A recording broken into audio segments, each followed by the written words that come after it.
Libro del Génesis, capítulo 30, versículos 25 a 43. Después de que Raquel diera luz a José, dijo Jacob a Labán: déjame marchar, que quiero ir a mi casa y a mi tierra. Dame las mujeres y los hijos por los que te he servido y me iré, pues tú conoces el servicio que te he prestado. Le respondió Labán: si me aprecias, quédate. He recibido un oráculo de que el Señor me ha bendecido por tu causa. Y añadió: fíjame tu salario y te lo pagaré. Le dijo Jacob: tú sabes cuánto te he servido y cómo le ha ido a tu ganado conmigo, pues lo poco que tenías antes se ha convertido en mucho. El Señor te ha bendecido con mi llegada.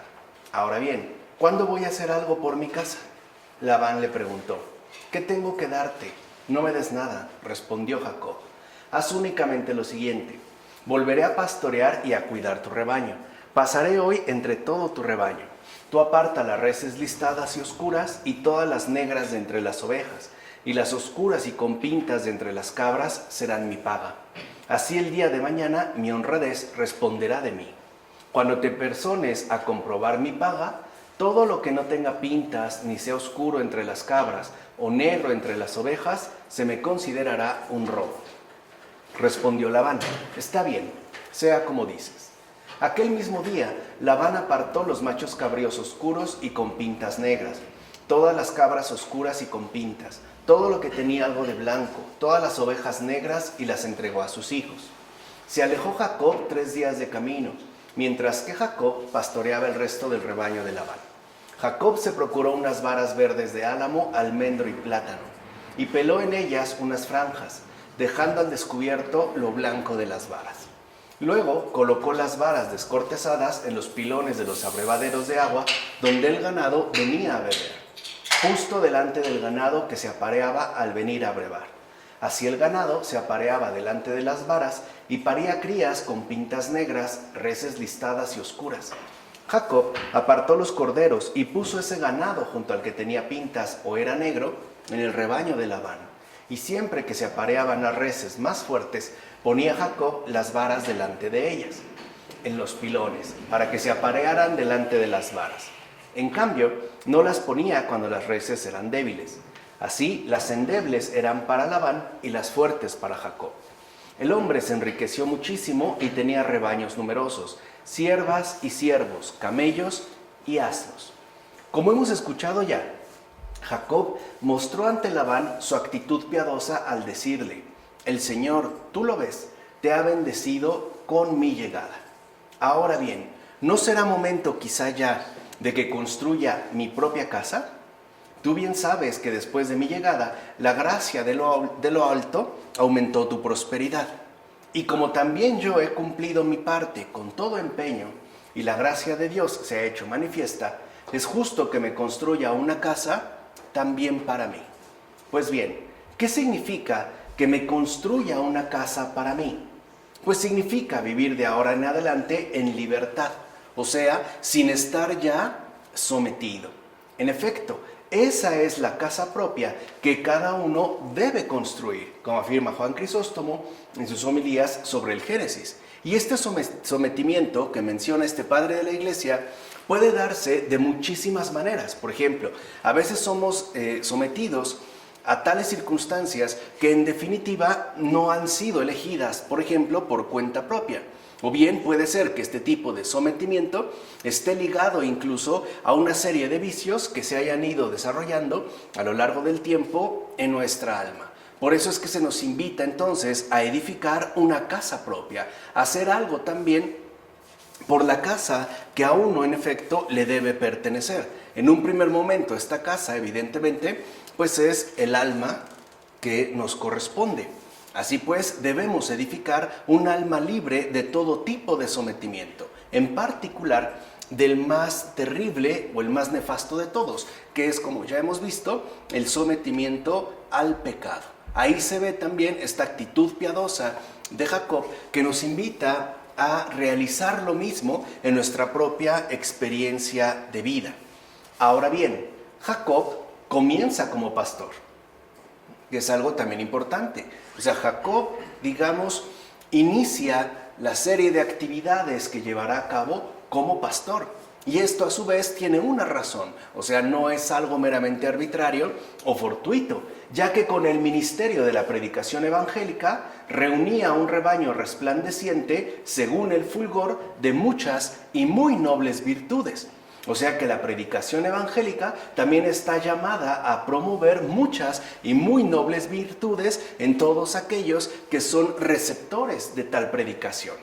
En efecto, a las ovejas que estaban por beber les ponía por delante varas de álamo, almendro y plátano, para que, deseando tener presentes los misterios de la Santísima Trinidad, o sea, si lo ven, eran 3 tipos de varas los que Jacob colocaba frente a los rebaños. Esto es para que en un primer momento ya se tuviera en cuenta, en base a la predicación, ¿no?, los misterios que corresponden a la Santísima Trinidad. O sea, la verdadera predicación evangélica debe tener siempre por delante a la verdad, y que aquí están prefigurados, ¿no? Aquí prefigurados no produjeran de ningún modo unos hijos descoloridos por carecer de una mente devota. O sea, que no fuera a ocurrir que aquellos que se acercaran en efecto a la predicación por carecer de una formación adecuada o por una especie de distorsión de la verdad, dieran a su vez a luz algunos hijos descoloridos debido a que no habían adquirido justo la devoción adecuada.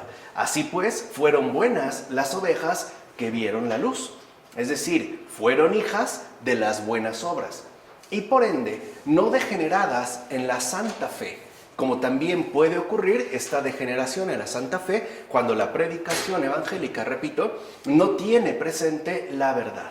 Mira bien, que se hayan colocado este tipo de varas tampoco es algo casual, porque con el álamo se significa el incienso y el sacrificio vespertino que se ofrecía a Dios Padre en el Salmo, ¿no? Remite este padre de la iglesia al Salmo 141. Con la vara de almendro es ofrecido a Cristo el don sacerdotal.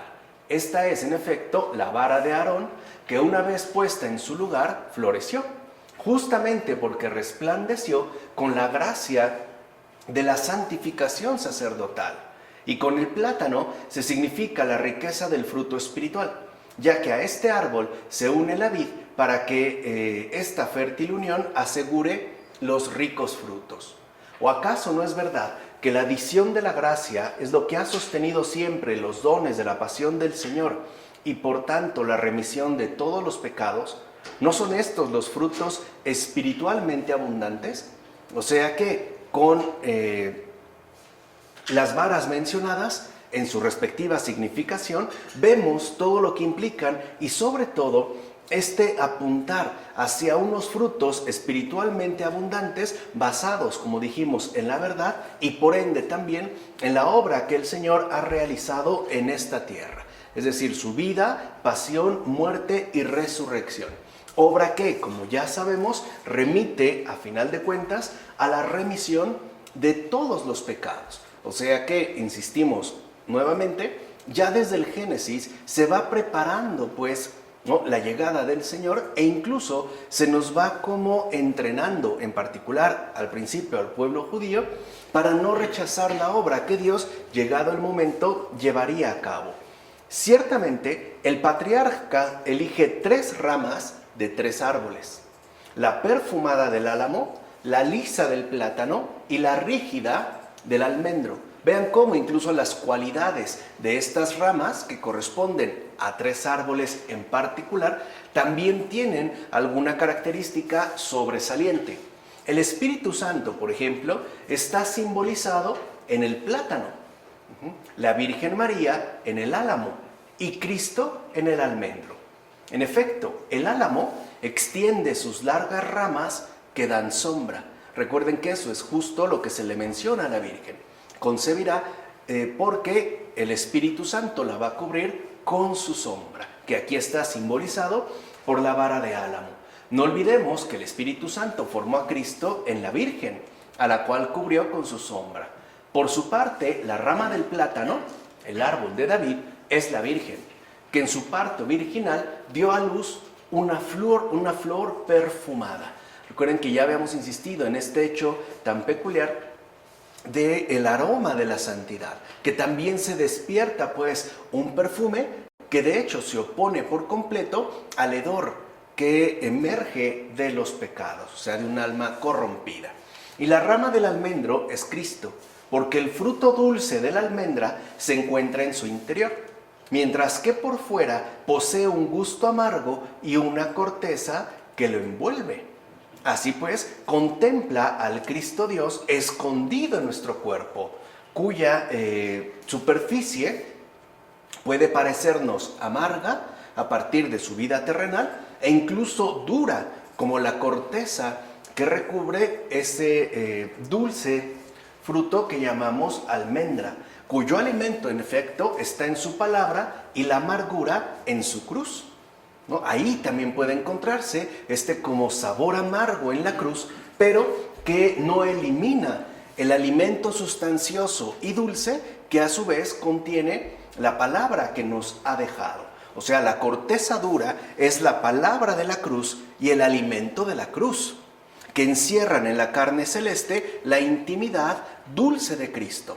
De hecho, aquí también se da, digamos, ¿no?, como afirma Paulino de Nola en sus poemas, ¿no?, en particular en el 27. Entonces, es muy importante tener en cuenta esto, porque también ya se nos va indicando cómo el Redentor va a llegar bajo una forma muy peculiar que en principio puede resultarnos amarga, difícil y complicada, pero que en el fondo esconde esa dulzura celestial que solo Dios es capaz de transmitirnos. De hecho, cualquier persona que se ha tomado en serio el seguimiento de Cristo ha experimentado esta tonalidad que va de lo amargo a lo dulce. Por ejemplo, aquello que en principio podía resultar complejo o amargo, no sé, el renunciar a las pasiones adquiridas y bien arraigadas, o el dejar de lado, por ejemplo, los deseos impetuosos que podían llegar a brotar, a lo mejor en nuestro respectivo desvarío, para asumir un camino recto que en principio podía parecer difícil, pero que finalmente termina convertido en algo sencillo y fácil. De hecho, el propio Jesús le dijo en una ocasión a Santa Brígida de Suecia, en su momento, y a Santa Catalina de Siena, por otra parte y en otro tiempo muy distinto, esta cualidad diferente entre lo amargo y lo dulce, que aparte nos ayudaría para poder detectar a ciencia cierta cuál es el camino del Señor y cuál es el camino del demonio. De hecho, las dos santas, repito, que no coinciden ni siquiera cronológicamente, le preguntaron a Jesús básicamente lo mismo. Las dos lo que le dijeron a grandes rasgos fue: Señor, ¿cómo puedo distinguir el camino que tú me ofreces del camino que el demonio me propone? Y la respuesta de Jesús es básicamente la misma. Lo que dice el Señor es: mira, el camino del demonio al principio siempre te parece sumamente atractivo, dulce y seductor. Pero cuando tú ingresas, cuando tú literalmente empiezas, ¿no?, a alimentarte de este fruto aparentemente dulce que te han ofrecido, siempre se va convirtiendo en algo de lo más amargo, hasta que termina convertido en una verdadera tortura para tu alma, en algo insoportable. Por el contrario, y aquí coincide con lo que afirmó también San Paulino de Nola, el hecho de que, como dijo el Señor, por el contrario, mi camino al principio te puede parecer muy amargo, ahí está la corteza, te puede parecer difícil, pero una vez que tú te adentras y empiezas a profundizar dentro de esto que yo te ofrezco, lo que terminas encontrando es una dulzura que no te hubieras imaginado. O sea que, en pocas palabras, el Señor, en síntesis, nunca nos defrauda. Por más que en principio parezca amarga y dura la corteza inicial que debemos atravesar. En cambio, el demonio hace justamente lo contrario. Primero nos seduce con algo que nos resulte, por ejemplo, apetitoso o seductor, y termina hundiéndonos, ¿no?, en una tortura de la cual muchas veces es casi imposible salir. Pensemos el caso de una infidelidad. Al principio puede parecer algo emocionante, atractivo, ¿no? Con un cierto sabor agradable. Pero si uno persiste en esa infidelidad, lo que de ahí puede obtener es mucha amargura. Por ejemplo, perder por completo a su familia, el desprecio de sus hijos e incluso quedarse abandonado por ambas partes. Lo cual, llegado el momento, quizá en una situación extrema de confusión, podría dirigirle al suicidio, o por lo menos a una ideación suicida. Por eso es tan importante, pues, que nosotros no temamos a esa textura dura y amarga que a veces podemos encontrar en el Señor crucificado. No nos detengamos, pues, en la superficie. Asumámosla para que al final terminemos disfrutando la dulzura que encierra en su interior. Ahora bien, la vara simboliza figuradamente al Emanuel. De esta forma es de hecho designado en la Divina Escritura. Y saldrá, dice Isaías, una vara de la raíz de Jesé y de la raíz subirá una flor. Por su parte, David dice, tu vara y tu cayado me consolaron, en el Salmo 23. Pues bien, hemos recibido consolación en Cristo y hemos hecho de Él nuestra firme columna. En efecto, está escrito, el Señor sostiene a los justos, como afirma Cirilo de Alejandría en las inscripciones sobre el Pentateuco. Y tiene también razón, porque si algo hemos obtenido del Señor en este mundo es consolación. Sabemos que este mundo no es un parque de diversiones y tampoco es como un sitio, ¿no?, paradisiaco. Suele tener una frecuente dotación de dificultades, ¿no?, de turbulencias bastante severas. ¿Qué es entonces lo que hemos recibido del Señor? Antes que otra cosa, consolación. Y a su vez hemos recibido un firme respaldo a pesar de los movimientos telúricos que podemos experimentar, tanto exteriormente, por ejemplo, en base a la situación económica, o personalmente. Por ejemplo, al mundo tan complejo de que conforma nuestra humana afectividad. Entonces, esto también es algo cierto que hemos obtenido. O sea, del Señor, a pesar de todo, hemos obtenido ya una consolación. Y también hemos tenido un apoyo, además un apoyo firme, que nos permite mantenernos tranquilos, pase lo que pase. Así pues, Jacob arrancó las cortezas de las varas y apartó también las verdes. Y de esta manera juntó a aquellas ovejas que concibieron retoños variados. De forma parecida, Cristo arranca las sombras de la ley y como el velo de los escritos proféticos, haciéndolos brillar. De esta forma les dio un encanto espiritual, ya que con ello persuade a las ovejas para que quieran cambiarse a la virtud. Este cambio consiste en ejercitar la virtud de dos formas. Fíjense que debería ser algo que nosotros, a su vez, deberíamos tener muy en cuenta. O sea, hay dos maneras muy particulares de ejercitar la virtud, ¿no?, o el conjunto de las virtudes, es decir, tanto de obra como de palabra. Entonces, la virtud siempre se puede llevar a cabo a través de las obras o bien a través de las palabras.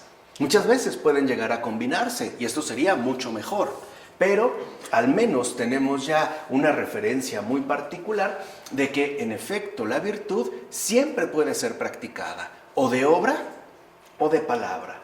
Y no hay que olvidar que asimismo habrá consuelo espiritual para todo aquel que conciba en su seno la palabra divina, ya que no solo serán fructuosos, sino que además darán a luz las alegrías de la vida evangélica, como afirma también Cirilo de Alejandría. Y eso es a veces a lo que no llegamos, o sea, como que nos quedamos masticando la corteza dura del almendro, ¿no?, sin perseverancia y sin fidelidad para poder alcanzar finalmente esa luz que corresponde a las alegrías de la vida evangélica. O sea, nos hemos quedado, por decirlo así, a medias.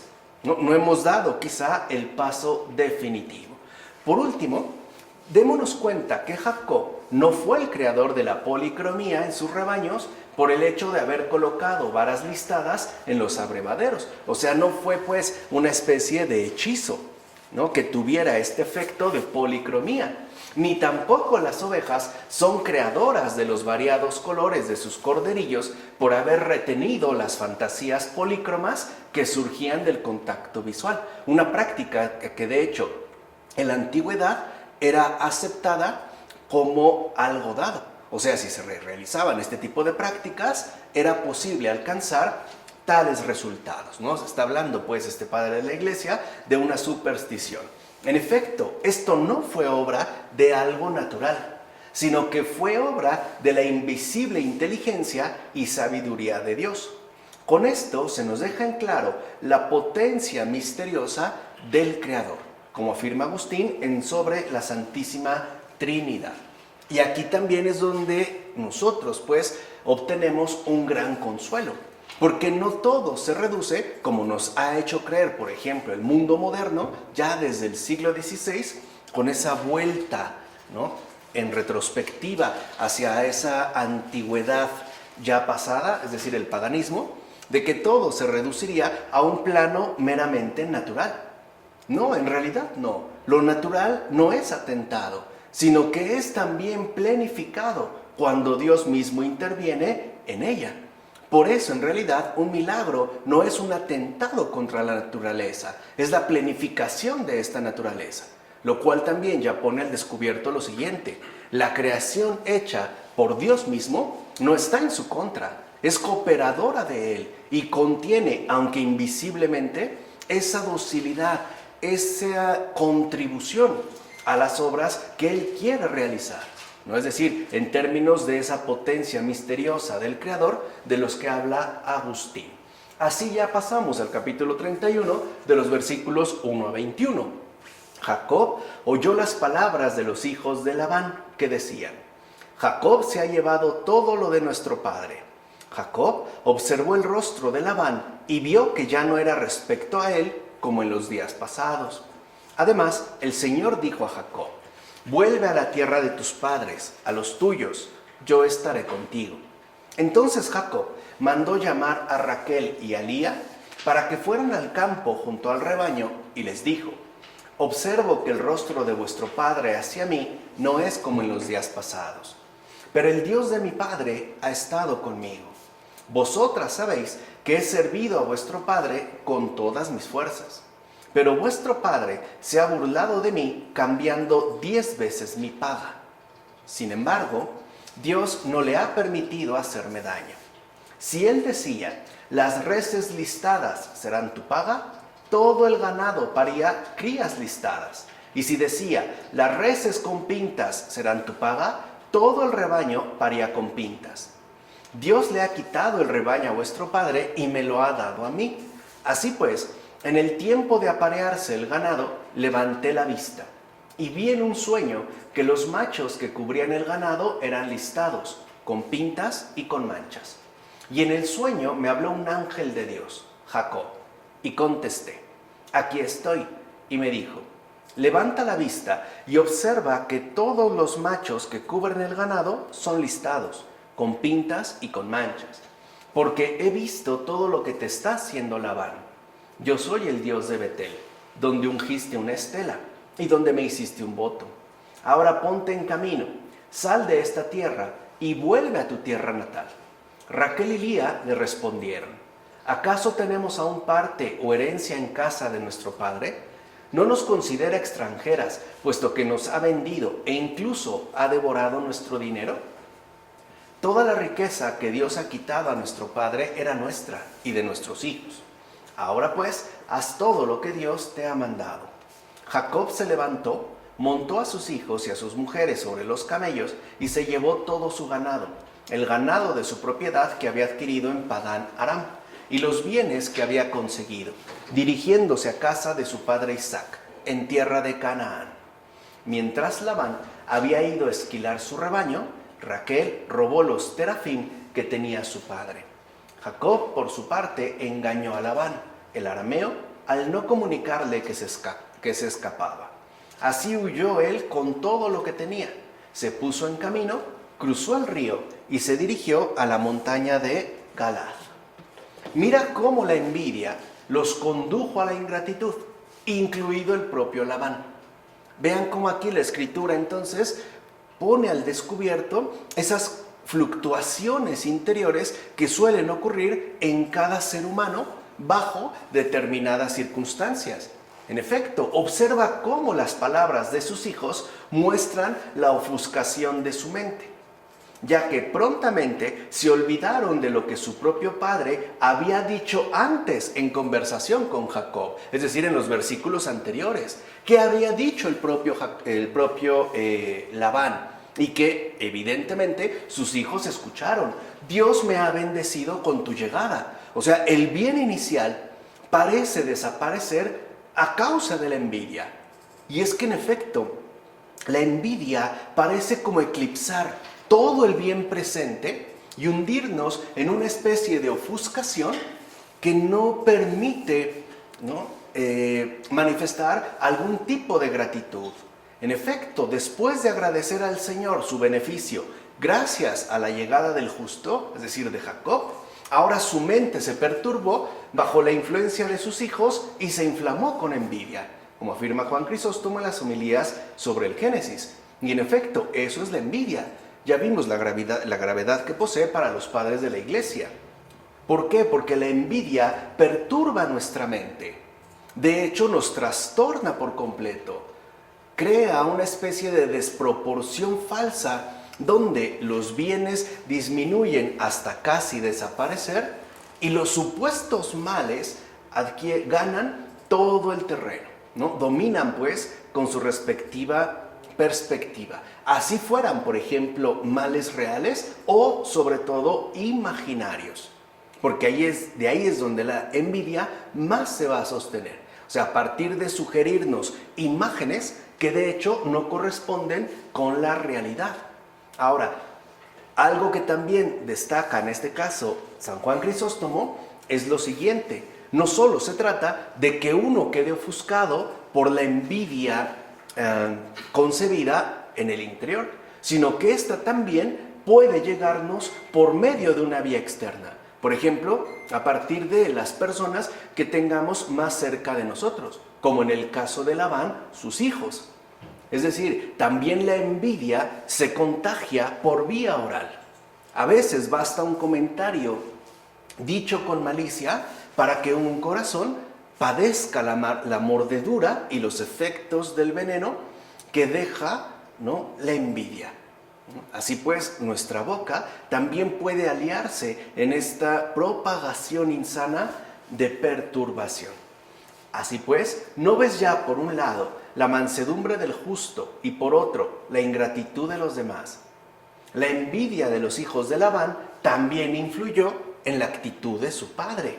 No obstante, mira también la providencia de Dios y por tanto el enorme grado de consideración que Él emplea cuando nos ve actuando de la mejor manera. En efecto, el ver que el hombre bueno era objeto de la envidia de aquellos, habló a Jacob y le dijo lo que tenía que hacer. O sea, cuando estos pues ya están poniéndose en su contra, además sin bases, es decir, por pura envidia, Dios entonces interviene y protege a Jacob. O sea, aquel que se ha esforzado en actuar de la mejor manera posible. Interviene Dios mismo. Y por eso le dice lo que tiene que hacer. Regresa a la tierra de tu padre y a tu tierra natal. Yo estaré contigo. Es como si le dijera: has tenido ya bastante con vivir en una tierra extranjera, algo que no es para nada fácil. Lo que yo te prometí anteriormente, o sea, que te haría volver a tu país, pienso llevarlo a cabo ahora. Por tanto, y esta es la parte sustancial, no solo Dios le dice qué hacer, sino que asimismo le da la base sustancial para poder llevarlo a cabo. Por eso es que agrega, parte sin miedo, pues yo estaré contigo. O sea, lo que realmente nos respalda no es la obra que Dios vaya a hacer, sino su respectivo acompañamiento. O sea, su inquebrantable fidelidad. Fíjate bien, para que el justo no sea lento para partir, y al contrario, para que se encienda en él su confianza en el retorno, le dice: yo estaré contigo. O sea que ya vemos cómo también, ¿no?, dadas ciertas circunstancias, Dios mismo nos va a ir como dotando de la confianza que necesitemos para llevar a cabo lo que Él mismo está solicitando. Así pues, el mismo que ha guiado todos tus asuntos hasta ahora es el mismo que estará contigo en el futuro, como afirma Juan Crisóstomo en las homilías sobre el Génesis. Y esto es muy importante de tener en cuenta, porque la intervención de Dios no se limita al momento presente. O sea, no significa que solo Dios atiende los asuntos que, por ejemplo, nosotros le encomendamos para un determinado momento en particular. O sea, bajo una situación en específica. Porque cuando Él ha manifestado su acompañamiento ya en situaciones pasadas y presentes, también con ello nos asegura que no nos abandonará. Y ahí es donde entra todavía una confianza, por decirlo así, redoblada. El hecho de que Dios no solo está con nosotros en estos momentos, sino que lo estará también en adelante. Recuerden que es lo que Jesús mismo dirá a sus discípulos y por ende a cada uno de nosotros al afirmar: no tengan miedo, pues yo estaré con ustedes todos los días hasta el fin del mundo. O sea, no solo en estos momentos, no solo en las circunstancias que atraviesan de manera momentánea, sino hasta el final. Es decir, en todo el respectivo desarrollo, transcurso de sus vidas, yo estaré ahí velando por ustedes. O sea que Dios no es solo una cuestión de presente, también es y sobre todo una cuestión de porvenir. De ahí pues que además de la fe y la confianza que aquí se están poniendo de relieve, también hace acto de aparición la esperanza.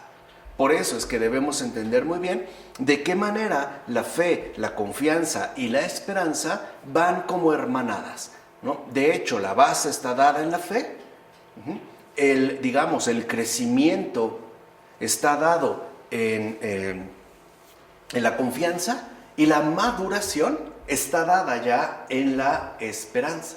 Con esto aprendemos que siempre que sobrellevemos bien y con docilidad el mal que puedan llegar a hacernos, gozaremos siempre del auxilio del cielo en una medida mayor y más abundante. Por tanto, no rechacemos a los que nos maldicen. Mejor, soportémoslo con nobleza, sabiendo que el Señor de todas las cosas nunca se olvidará de nosotros. Ahí es donde entra la esperanza. El Señor nunca se olvidará de nosotros. En esto consiste, de hecho, la buena voluntad. No olvidemos que el Señor da muestras de su cuidado por nosotros en abundancia. Por eso Jacob dijo: Dios no le permitió hacerme daño. Más bien, Él siempre me cuidó porque es conocedor de mi servicio, el cual realicé con todas mis fuerzas y empeño. Así pues, aunque Labán se indispuso conmigo, Dios no pasó por alto tal comportamiento. De hecho, Dios mismo estaba al tanto de que Labán no solo me había privado de mi sueldo, recuerden, 10 veces, sino que incluso había asumido contra mí una actitud completamente torcida. Recuerden que el número 10 en la Biblia ya apela a un estado de completitud. O sea que Labán había cometido una injusticia total. Por ejemplo, en relación al sueldo o la privación del sueldo que por derecho y además por simple honradez le correspondía efectivamente a Jacob, lo cual lo lleva después no solo a realizar esta plenitud de injusticia, sino que a su vez va a asumir posteriormente una actitud completamente torcida. Por eso el Señor me llenó de confianza, como afirma Juan Crisóstomo en las homilías sobre el Génesis. O sea que el mal que hayamos padecido no es tampoco algo meramente gratuito. Dios lo tiene en cuenta para, llegado el momento, darnos incluso beneficios que quizá ni siquiera hubiéramos imaginado, ¿no? De ahí pues también es donde entra el papel central que juega la confianza y la esperanza. O sea, no solo, repito, limitarnos al acontecer del tiempo presente, sino saber que Dios también se manifestará en un futuro. Y lo único que vamos a necesitar en este caso es paciencia. Ahí es donde vemos cómo se va complementando este cuadro que configuraría los ejes fundamentales de toda vida creyente: fe, confianza, esperanza y paciencia. Porque al final una esperanza no paciente se doblega fácilmente. De hecho, es muy fácil que pase de una cierta esperanza a una desesperanza, incluso profunda. Por eso, repito, es tan importante tener en cuenta estos 4 ejes centrales de cualquier vida creyente: fe, confianza, esperanza y finalmente paciencia. Recuerden que no se trata de un orden sistemático ni plenamente rígido. De hecho, ya vimos con los padres de la iglesia cómo en la vida espiritual hay una dinámica mucho más espontánea en los acontecimientos. Tan es así que, por ejemplo, aunque en esta presentación que nosotros ahorita mencionamos, aunque sea de pasada, la paciencia aparece al final, de hecho también está contenida, aunque quizá en menor medida, desde el principio, es decir, desde la fe. En la confianza, esta paciencia a su vez irá creciendo, hasta que en la esperanza alcance su verdadera dimensión. Por eso se manifiesta pues desde el principio, aunque aparezca realizada como tal hacia el final. Entonces considera la buena resolución de Jacob, la cual sofoca todo sentimiento de miedo o desconfianza para responder al mandato del Señor. De hecho, aquello que más imposibilita nuestra debida respuesta al Señor es algún sentimiento de miedo, o peor aún, de desconfianza. Y digo, lo podemos llegar a experimentar, humanamente hablando. Es algo que puede llegar a darse. Pero lo importante no sería tanto los sentimientos de miedo o desconfianza que podemos llegar a experimentar, sino qué tipo de resolución vamos a asumir ante tales circunstancias. Ahí es donde aparece también la figura de Jacob. Y es que cuando vio que Labán incumplía su promesa, se abstuvo de hablarlo con él como hizo anteriormente. O sea, ya lo había hablado con Jacob. Y Jacob prácticamente no le había hecho caso. Había seguido empeñado en su respectiva injusticia. Incluso, vamos a decirlo como es, en su respectiva insolencia. Por eso ahora Jacob ya no acude a Labán. Ahora ya se confía de lleno al Señor. Ahí es donde entra la resolución, a pesar de los miedos que se pueden experimentar, y emprende el camino, como afirma también el gran San Juan Crisóstomo en estas homilías sobre el Génesis. Porque en efecto, a veces actuar según el Señor, ¿no?, nos lleva a una suerte de incertidumbre, de no saber ni qué hacer ni hacia dónde tenemos que ir. Pero no partimos en cero. Partimos, dijimos, con fe, con confianza, con esperanza y sobre todo con paciencia para poder, en primer lugar, emprender el camino. O sea, comenzar pues a cumplir el mandato que nos haya indicado. Y ya poco a poco, conforme se vayan dando los acontecimientos, el Señor irá despejando el panorama. O sea, y esto también es algo muy importante que debemos de tener en cuenta. En cuestiones de fe, las cosas casi nunca están del todo claras desde el principio. Casi nunca. Es verdad que sí llega a suceder, pero es muy, muy poco frecuente. O sea, no es lo más usual. Más bien, lo que suele ocurrir es que el Señor nos va iluminando poco a poco, según los acontecimientos se vayan dando. Quiere decir que también el Señor aprovecha las circunstancias para que nosotros podamos trabajar a fondo la paciencia, la esperanza, la confianza y la fe. Para que quedemos pues fortalecidos en la virtud, con todas y cada una de sus respectivas exigencias. Por eso les decía, ¿no? La Biblia tiene un realismo tan profundo que se toma en serio nuestra realidad tal y como es.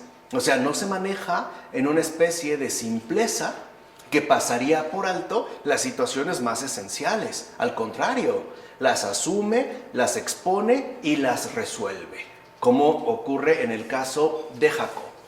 Ahora bien, que Raquel robara los terafim, ya dijimos cuando expusimos la Biblia en su contexto, que eran estas figurillas, ídolos, ¿no? Que se consideraban parte pues de las divinidades familiares, ¿no? Que Raquel pues robara los terafim que tenía su padre Labán, no se menciona por casualidad. O sea, tampoco creamos que es algo incidental, sino para que conozcamos cómo todavía estaban aferrados a sus tradiciones y por tanto mostraban una gran devoción a los ídolos familiares. O sea que simbólicamente, en un primer momento, lo que yo les decía, la inteligibilidad en la Biblia es distinta a nuestra inteligibilidad meramente humana, porque esto que es un robo, en realidad es un gesto de ayuda. Es tratar de quitarles a las personas cercanas, en este caso a la familia de Raquel, este arraigo indebido a ídolos familiares, o sea, los terafim, ¿no? Hay una palabra que quizá no podemos dejar de usar, que sería robar, pero en realidad, ¿no? Este robo no consiste en que ella quiera apoderarse, por ejemplo, de algo que considere valioso. En realidad lo que quiere es deshacerse de algo completamente inútil, como de hecho lo son los ídolos. Esto también es importante. Ahora, esto no significa que este acto realizado sea, por lo tanto, comprendido de inmediato dentro de nuestro acontecer humano. Considera cómo Raquel fue quien causó semejante problema. O sea, esto también genera problemas. ¿Cuántas veces, seamos sinceros, por intentar ayudar a alguien más, hemos generado severos problemas? Y a veces discordias fuertes. Y no era nuestra intención. Queríamos ayudar, pero se terminaron generando, en efecto, problemas. A tal grado que a veces decidimos renunciar a seguir ayudando. Por ejemplo, optamos una actitud más cómoda, como de distanciamiento, e incluso también de cierta indiferencia. Pues yo ya no me voy a meter y que hagan lo que quieran. O sea, en pocas palabras, en lugar de actuar todavía con el atrevimiento de Raquel, renunciamos a este atrevimiento y dejamos que los terafim se queden en su lugar, engañando a las personas que mantienen vínculos con nosotros, ¿no? En efecto, ella robó a su padre algo considerado sumamente importante. Incluso, fíjense, lo hizo a escondidas de su marido. Aquí hay otro detalle. No le dijo a Jacob. Y ya vemos que esto va a tener, ¿no?, en pocas palabras, una consecuencia bastante severa. De hecho, le va a costar la vida, ¿vale? Y aquí vemos esto. ¿Por qué? ¿Por qué no le dice precisamente, ¿no?, a Jacob? Porque Jacob no hubiera permitido que algo así sucediera, como afirma Juan Crisóstomo. Y aquí es donde entra lo importante. Claro, nuestra intención puede ser buena, pero un bien, y eso jamás lo debemos olvidar, nunca puede llevarse a cabo por medio de un mal. Jamás. En este caso, el robo. Por eso es que esta figura del Robin Hood es una vil mentira. Nunca se puede realizar un bien por medio de un mal. Porque esta figura del Robin Hood hoy en día la asumen los grandes capos alrededor del mundo. Dicen que, por ejemplo, han urbanizado zonas abandonadas o rurales, sí, pero a costa de miles y miles de vidas humanas, de millones y millones de lágrimas humanas, a costa de una cantidad inmensa de sangre derramada. Así no podemos obrar de una manera imprudente. Por eso no olvidemos también lo que San Agustín nos enseñara en alguna ocasión. Hay que aprender a hacer bien el bien y no mal el bien. Recuerden que a grandes rasgos para San Agustín hay 4 formas de obrar, ¿no? Hacer o haciendo bien el bien, haciendo mal el bien, haciendo bien el mal y haciendo mal el mal, ¿no? Así es como él lo resume, con este buen humor que tiene. Incluso los va a definir de manera muy precisa. Dice San Agustín: hacer bien el bien A eso se le llama bondad. Eso realmente es lo bueno. Hacer bien el bien, esa es bondad. Hacer mal el bien, como Raquel, es imprudencia. ¿Cuántas veces, por ejemplo, a lo mejor una persona llegó enferma del estómago y nosotros le dijimos, mira, tómate esto y te vas a aliviar? Y resulta que acabó gravísima en el hospital porque tuvo una reacción. No era mi intención. Hice mal el bien. O sea que aquí vemos que la intención no basta. Hay también que tener una determinada prudencia. Además, también está la opción de hacer bien el mal. Y a eso se le llama malicia. Y por último, el grado más inferior es hacer mal el mal, y a eso se le llama estupidez. Entonces podemos ir de la bondad a la estupidez. Entonces no olvidemos esto, un bien nunca puede llevarse a cabo por medio de un mal, porque la intención que hace rato expusimos de Raquel está bien. Lo que está mal es que lo haya hecho por medio de algo inadecuado, es decir, un robo. ¿Entiende? Ahí es donde también entendemos esta complejidad, ¿no? Digamos, como esta riqueza de significaciones que la Biblia nos transmite. Por último, nadie tiene necesidad de largos discursos para obtener una prueba clara de que el mundo se enfureció y reaccionó con cólera contra Cristo cuando el número de creyentes se incrementó. De hecho, lo sabemos, se desató una persecución muy severa. ¿O no es verdad que por lo menos a partir de que Cristo apareció, inició esta persecución hacia los primeros cristianos de manera notable y además atroz? No duró por lo menos casi 4 siglos. Dice, mira el propio Labán. ¿O no es verdad que él y sus hijos persiguieron a Jacob cuando se marchaba? También Cristo, de cierta manera, se marcha del mundo con su esposa y emigra con todo a su casa gritando espiritualmente, levantaos, vayámonos de aquí, como afirma en el Evangelio de Juan.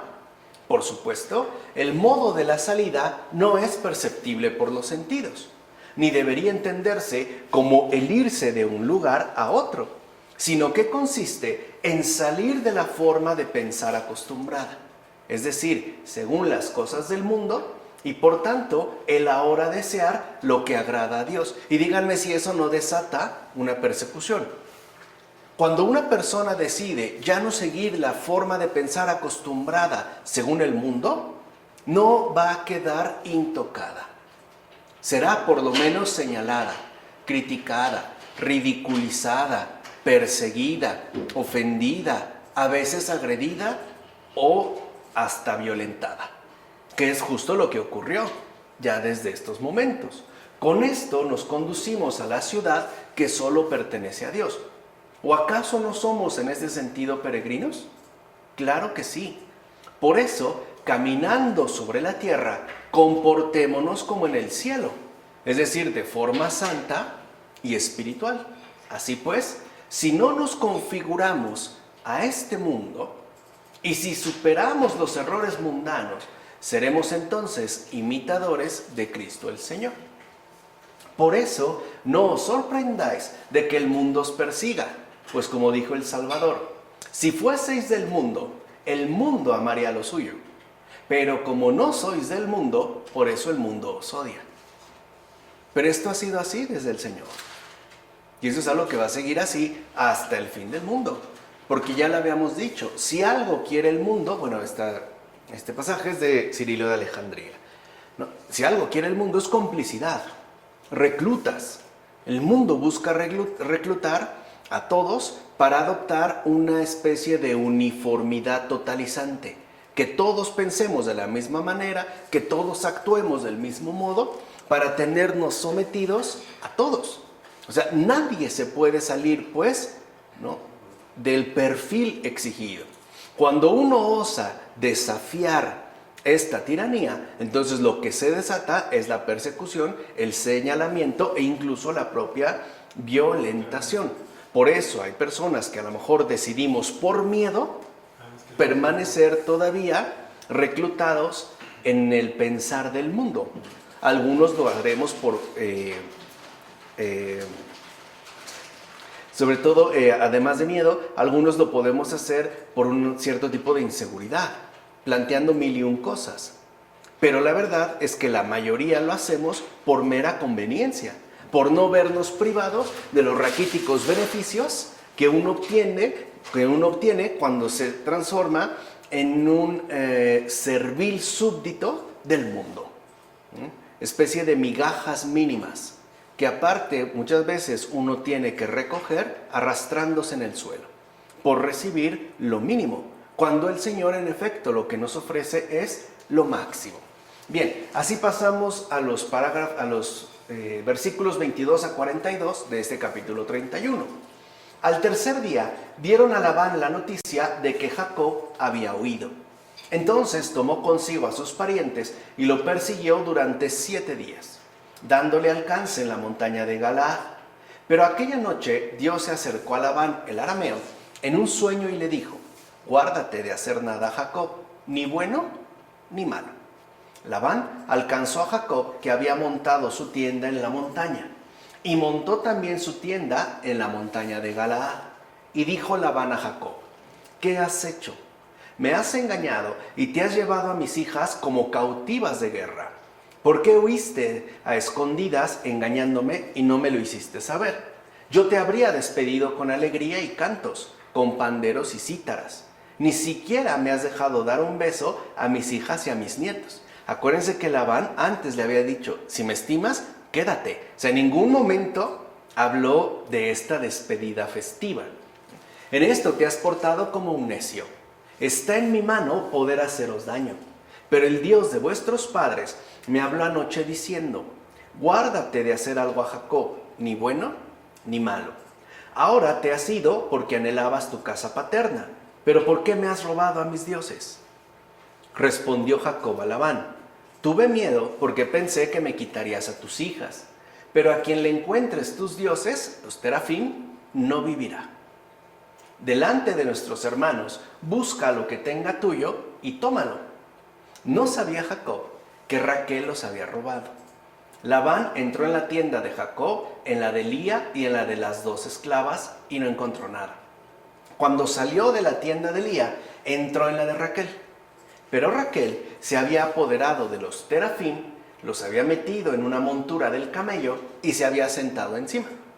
Labán registró toda la tienda y no encontró nada. Ella le dijo a su padre: no te enfades, mi señor, si no puedo levantarme en tu presencia, pues estoy indispuesta. Él buscó, pero no encontró los terafim. Entonces se indignó Jacob y encaró a Labán.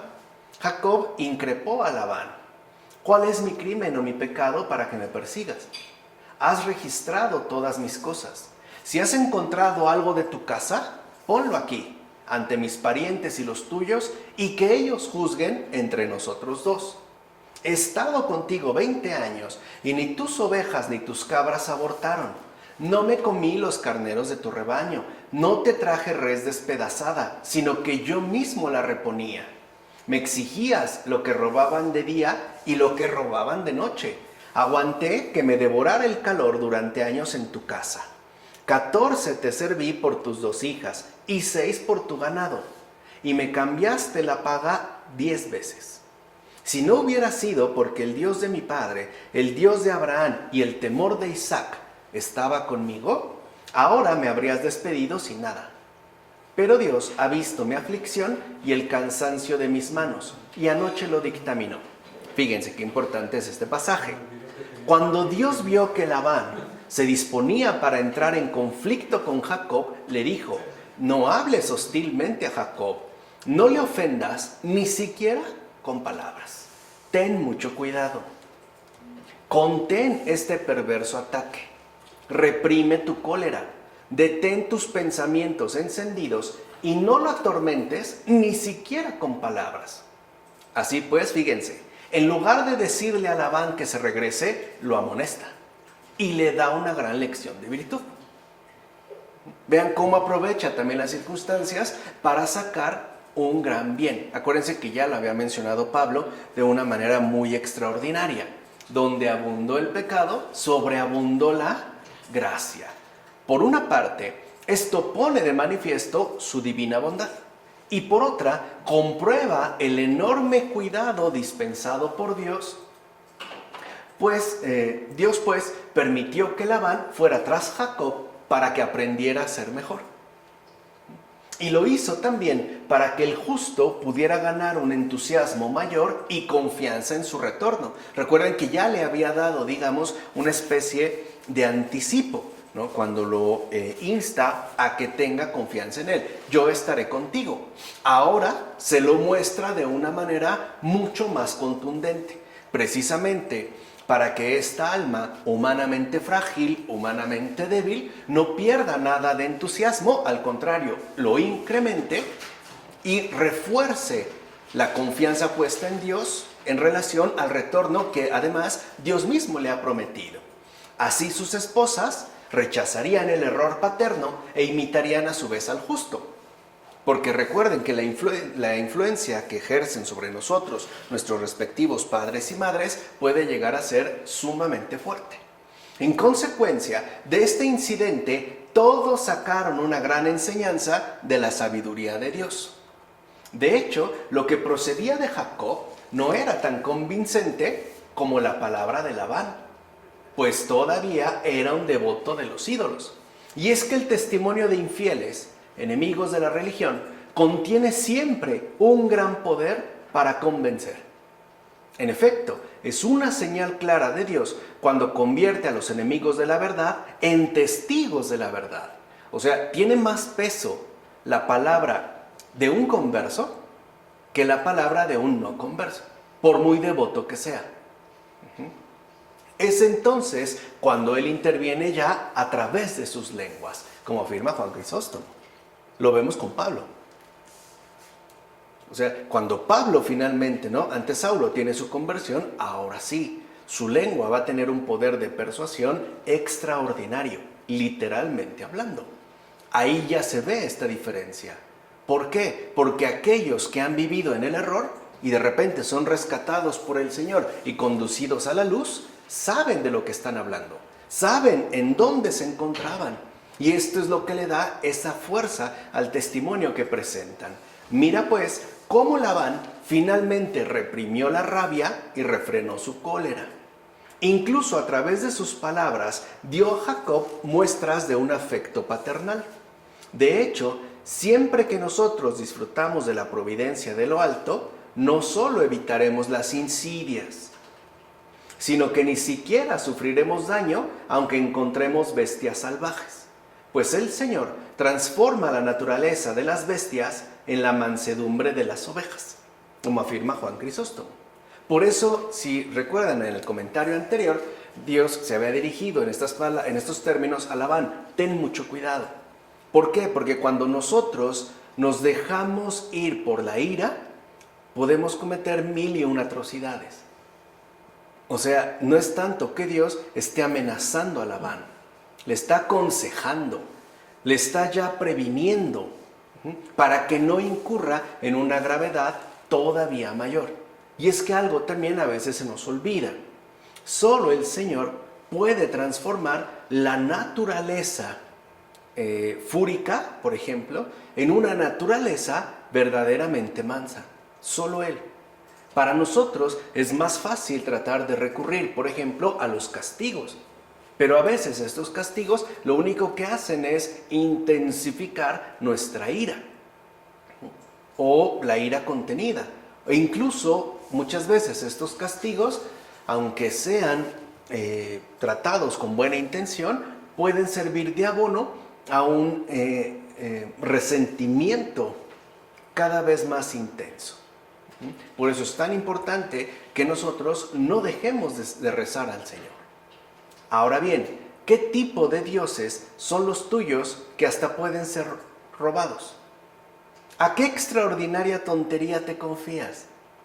¿No te da vergüenza incluso decir, me robaste los dioses familiares? Mira pues la extrema magnitud de extravío a la que pueden llegar personas dotadas de razón. O sea, tenemos una dotación de razón y podemos llegar a unos extravíos prácticamente ridículos, es decir, vergonzosos. ¿Estos dioses tuyos, Labán, no podían evitar el ser robados? Por supuesto que no, pues no son más que piedra y madera. como afirma Juan Crisóstomo en sus homilías sobre el Génesis.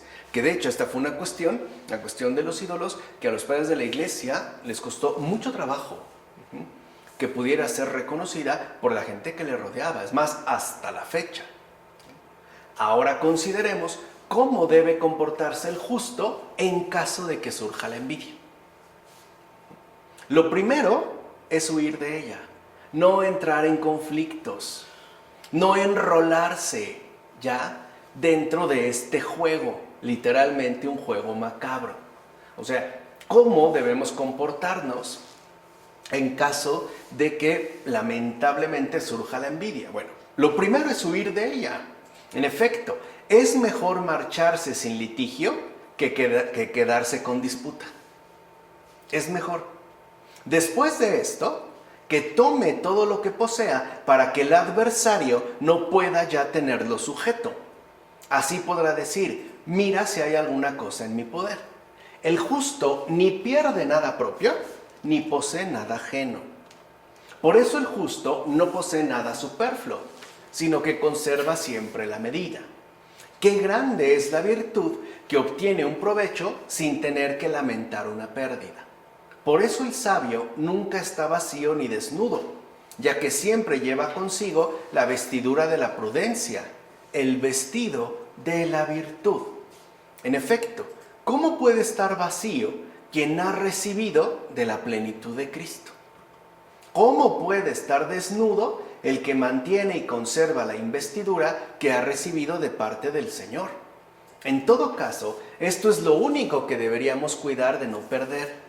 Así pues, no te asustes, ya que dicha pérdida no sucede fácilmente, a menos que alguien haya sido despojado de antemano por la voz de su iniquidad, como afirma Ambrosio en Sobre Jacob y la vida feliz. O sea que nadie realmente nos puede desnudar de esta manera o quitarnos esta investidura que hemos recibido de parte del Señor, a menos que se trate de nosotros mismos. Es decir, a partir de nuestra respectiva iniquidad y sobre todo, como lo he mencionado ya en otras ocasiones, debido a nuestra respectiva e inaceptable negligencia. O sea, nosotros sí podemos descuidar esta investidura. Nadie puede llegar y arrebatárnosla, pero nosotros sí la podemos perder. Mira bien, ninguno de los enemigos puede apoderarse de tu alma si antes no ha sido despojada por tu propia iniquidad. En consecuencia, no temas a los que puedan saquear tesoros de oro y plata. En todo caso, estos solo te quitan lo que no tenías. Te quitan pues lo que no adornaba tu alma, lo que de hecho la oprimía y empujaba hacia abajo. ¿O no es verdad que la plata y el oro pesan? Nunca olvides que donde esté tu tesoro, allí estará tu corazón, como dijo el Señor en el Evangelio de Mateo. Mira, muchos guardan su oro con las cerraduras de sus puertas, pero estos ni siquiera se fían de sus múltiples prevenciones. Algunos otros usan guardias, pero no dejan nunca de desconfiar de ellos. En fin, algunos otros incluso duermen sobre el oro que han escondido, en el colchón, hoy diríamos, ¿no? Este oro está bajo tierra y por eso su corazón está bajo tierra también. Ten cuidado, pues, de no enterrar tu corazón mientras vives. ¿En dónde lo has colocado? En todo caso, debes tener cuidado con el usurero que examina la riqueza de tu alma para ver si has contraído las inmensas deudas de un pecado más grave. Pues así es como aprisiona tu corazón y hunde tu alma. De hecho, este usurero, que es el diablo, pliega tu corazón a sus intereses y encierra tu alma en el pesado sepulcro del que nadie sale. Por tanto, sigue el ejemplo de Jacob, que no tenía nada de vicios ajenos y por ende no estaba despojado de sus respectivas virtudes, como afirma Ambrosio en Sobre Jacob y la vida feliz. Como hemos visto, estas cosas, claro, pertenecen al sentido moral. No obstante, también hay aquí un sentido místico. Pon mucha atención. El hecho es que Labán, que significa hecho blanco, eso significa Labán. Hecho blanco figura también a Satanás. ya que se disfraza de ángel de luz. Por eso Labán fue a Jacob y comenzó a reclamarle sus propios bienes. Pero como bien sabemos, la respuesta de Jacob fue clara: yo no llevo nada tuyo. A ver si reconoces alguna cosa de tus vicios y de tus crímenes. Yo no traigo conmigo ninguno de tus fraudes, ninguno de tus engaños. De hecho, he huido de todas tus cosas como de un contagio. Y Labán, en efecto, buscó por todas partes y no encontró nada suyo. Qué feliz es el ser humano en el que el enemigo no encuentra nada suyo, es decir, nada que pueda reclamar como propio. Porque cuando el diablo encuentre algo de él, dirá a gritos: este es mío, este me pertenece, este lleva pues de lo mío, él lleva lo propio de mí. Esto es ciertamente imposible para un humano. Pero no olvidemos que Jacob era figura de aquel que dijo en el Evangelio: vendrá el príncipe de este mundo, pero en mí no encontrará nada, como afirmó en el Evangelio de Juan. En efecto, nada es todo lo que es el diablo. Justo porque no puede tener una permanente posesión de la vida, como afirma Ambrosio en Sobre Jacob y la vida feliz. Ahora entendemos que de qué también nos lava la gracia bautismal, el sacramento del bautismo, de esta especie de señas que parecían vincularnos al demonio, en términos, por ejemplo, de pecado original.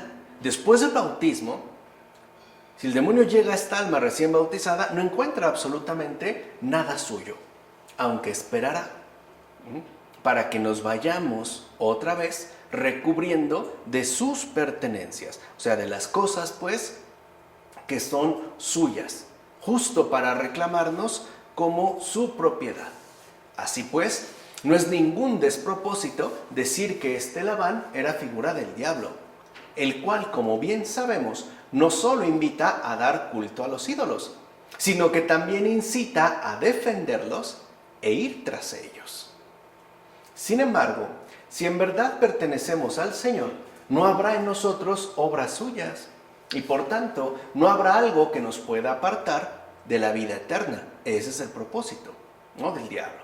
Así pues, examinemos con suma atención nuestra conciencia e indaguemos a fondo los recodos de nuestro corazón. Y si no encontramos ahí algo que pertenezca al diablo, alegrémonos y demos gracias a Dios. Y en la medida de nuestras posibilidades, tomemos la firme determinación de que las puertas de nuestro corazón estén siempre abiertas a Cristo y por ende siempre cerradas para el diablo. Pero si vemos que en nuestra alma se oculta algo que es obra o astucia del diablo, apresurémonos a vomitarlo o escupirlo como veneno mortal. Repudiemos pues sus obras y así se marchará confundido, como afirma Cersareo de Arles en el sermón. Por eso también tenemos el sacramento de la reconciliación, es decir, la confesión. Porque irse a confesar es aceptar el error cometido y, en términos espirituales, rechazar las obras del demonio. ¿Qué hace el demonio cada vez que un alma humana se va a confesar? Se marcha confundido. No entiende, en su soberbia, cómo podemos rechazar lo suyo por el simple hecho de que es suyo. Por eso también es tan importante la confesión. Por último, Lía, como hemos dicho, representaba la parte del pueblo judío que se unió a Cristo. Pero Raquel, figura de la iglesia, representaba a todas las demás gentes. Por eso la que robó los ídolos de su padre fue Raquel y no Lía. Pues después de la venida de Cristo, la iglesia no sirve ya a los ídolos en ninguna parte. Por eso escuchamos que Raquel, de hecho, se sentó sobre los ídolos y los ocultó. Que es, de hecho, lo que tanto les molesta a los que aún no han experimentado o no han tenido un encuentro con la verdad.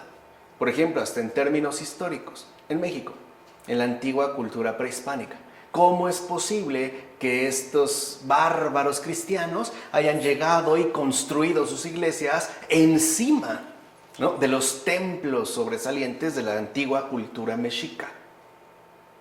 Raquel se sentó sobre los ídolos y los ocultó.